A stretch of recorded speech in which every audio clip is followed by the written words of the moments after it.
Hello everyone, আসসালামু আলাইকুম। Hopefully সবাই ভালো আছেন। আজকে হাজির হয়ে গেছি মাইসেলফ কুকিং এ অ্যানাদার আরও একটি মজার ডেজার্ট রেসিপি নিয়ে। আজ আমি তৈরি করেছি খুবই attractive, gorgeous, smoothie, spongy pudding recipe. এতটাই সফট, এতটাই স্মুথ তৈরি হয়ে গেল, তাই আপনাদের সাথে এই পুডিং রেসিপিটা শেয়ার করতে চলে আসলাম। আমরা বাসায় নিজেদের বা অতিথি আপ্যায়নে ঝটপট এই পুডিংটা তৈরি করে থাকি। তো আমি আজকে অতি অল্প উপকরণে অল্প সময়ে এই পুডিংটা কিভাবে তৈরি করলাম তাই আপনাদেরকে দেখিয়ে দেব। চলুন দেখিয়ে দিচ্ছি। তো এখানে প্রথমেই আমি 2টো ডিম নিয়েছি, আর 1 কাপ পরিমাণ গুঁড়ো দুধ, আর সেই পরিমাণে অর্ধেক চিনি, আর 1 কাপ পরিমাণ পানি। এটা নর্মাল টেম্পারেচার বা কুসুম গরম হলে ভালো হয়। তো এখানে দেখতে পাচ্ছেন 2টো ডিম আমি এইভাবে ভেঙে 1 চিমটি লবণ দিয়ে সুন্দর করে ফেটে নিচ্ছি। এর মধ্যে আমি চিনি নিয়েছিলাম। এই চিনির মিষ্টির পরিমাণটা আপনাদের উপর ডিপেন্ড করে কে কতটুকু মিষ্টি খান। এখানে গুঁড়ো দুধটাকে সুন্দর করে আমি লিকুইড করে নিচ্ছি, আর এদিকে একটা সসপ্যানে সুন্দর করে আমি ক্যারামেল করে নিয়েছি। এখন এটা ঠান্ডা করার জন্য একপাশে রেখে দেব। আরেকদিকে আমার দুধটা হয়ে গেছে। তো দেখতে পাচ্ছেন গুঁড়ো দুধ দিয়ে করলে কতটা ঘন দেখাচ্ছে। আপনারা এখানে যে কোনো ব্র্যান্ডের ইউজ করতে পারেন। এখন আমি এই দুধের মিশ্রণটাকে ডিমের মিশ্রণের সাথে ভালো মতো সুন্দর করে মিক্স করে নেব।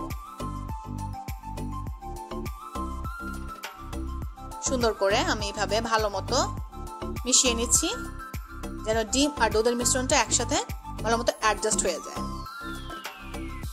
এখন আমি এই ডিম আর দুধের মিশ্রণটাকে আমার এই ক্যারামেলের মিশ্রণের উপর সুন্দর করে দিয়ে দেব।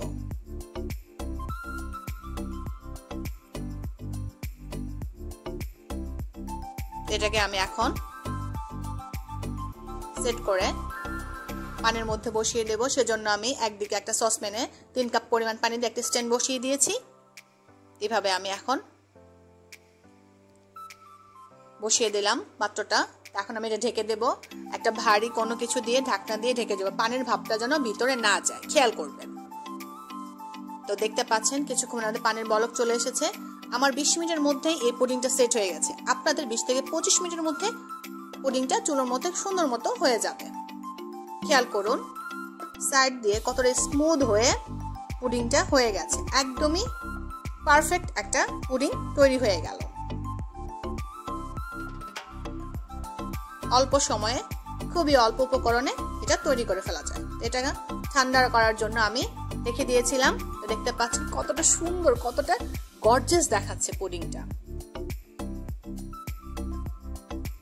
আপনি আপনার গেস্ট বা বাসায় খুব সহজে এটা প্রেজেন্ট করতে পারেন। বিশেষ করে বাচ্চাদের জন্য তো কথাই নেই।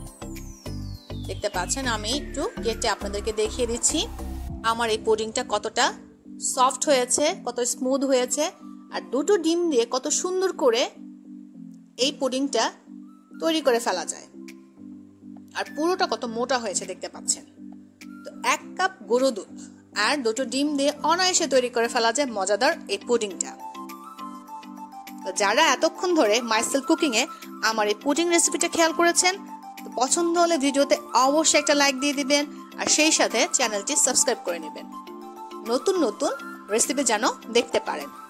আর এই পর্যন্ত যারা আমার চ্যানেল সাবস্ক্রাইব করেছেন সবাইকে আমার অনেক অনেক থ্যাঙ্কস। তো পরবর্তীতে নতুন আরো কোনো মজাদার ইউনিক রেসিপি নিয়ে হাজির হয়ে যাব মাইসেলফ কুকিং এ। সে পর্যন্ত সবাই ভালো থাকবেন। আল্লাহ হাফেজ।